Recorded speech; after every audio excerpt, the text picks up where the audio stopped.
Hello YouTube, Sam here from youtube.com/onlivegamer for the new Boston, and in this tutorial we're going to be talking about polymorphism. Now this is probably one of the scariest terms in programming, but it's actually very simple and we'll be learning about it in this tutorial. So come down here and let's do it right before the form1 load sub. We'll just create a method or a sub. So private sub show car info, and now what we want to do is we want to pass a car to the sub that we're creating. So we'll just call it arguments car as car, or we'll do as all cars. We have to specify the namespace dot car, and we'll go ahead and hit enter. Now the reason we have to specify the namespace is because that it is outside of the namespace that is used for our project. Now if we didn't have this nested inside of a namespace, then we wouldn't have to specify that, but since we do, we're going to have to specify it. So whenever they pass the car to this method, let's go ahead and show the info of it.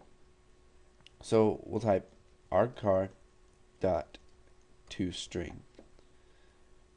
We'll go ahead and minimize that.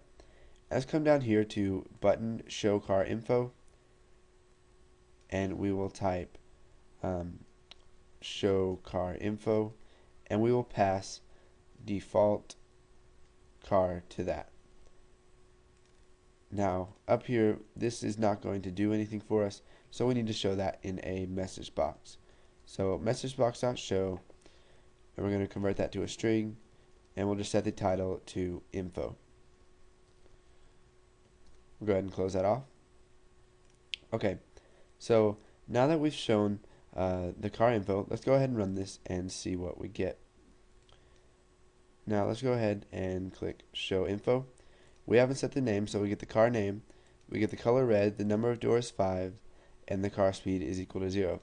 Now this all works as expected because we passed a car object to this and just called the toString function that is inside of this class right here, which returns all of the info we need about our car. Now let's go ahead and come to show car info, and instead of showing default car, let's show default sports car. Now we'll go ahead and run this. Now let's set the name of our sports car to Mustang GT 500.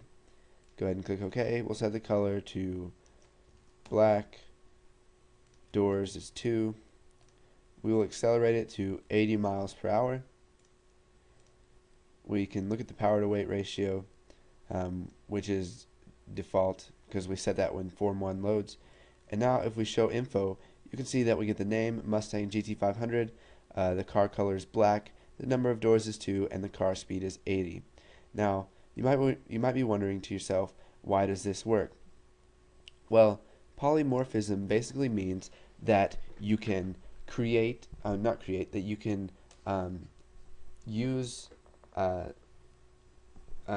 use one type as another type. So if you have an object, arg car right here, or the object that you pass to it, default sports car, that can be treated as a car object because default sports car, the object that it has, the class it comes from, inherits from car. Now polymorphism, it comes from the Greek word, and it means many forms. Now you could pass a sports car to this and have it be used like a car, but you cannot put sports car right here and pass a car to it because the car does not inherit from sports car. So whatever sports car has in it, car will not be able to use it. So any stuff that you have defined yourself in sports car is not available to car because it does not inherit it from sports car. So I hope that gives you guys a basic understanding of polymorphism. It's a quite simple concept, and once you've used it a couple times, you will get used to it. So we'll just go ahead and do this one more time. We can show the info, and you can see that we get all of the stuff we need, and we don't get any errors, even though we passed a sports car object to a method that uses a car argument. So go ahead, type this code in if you haven't. Practice a little bit with polymorphism. You can create classes, parent classes, and subclasses. And once you got that down, go ahead and move on to the next tutorial.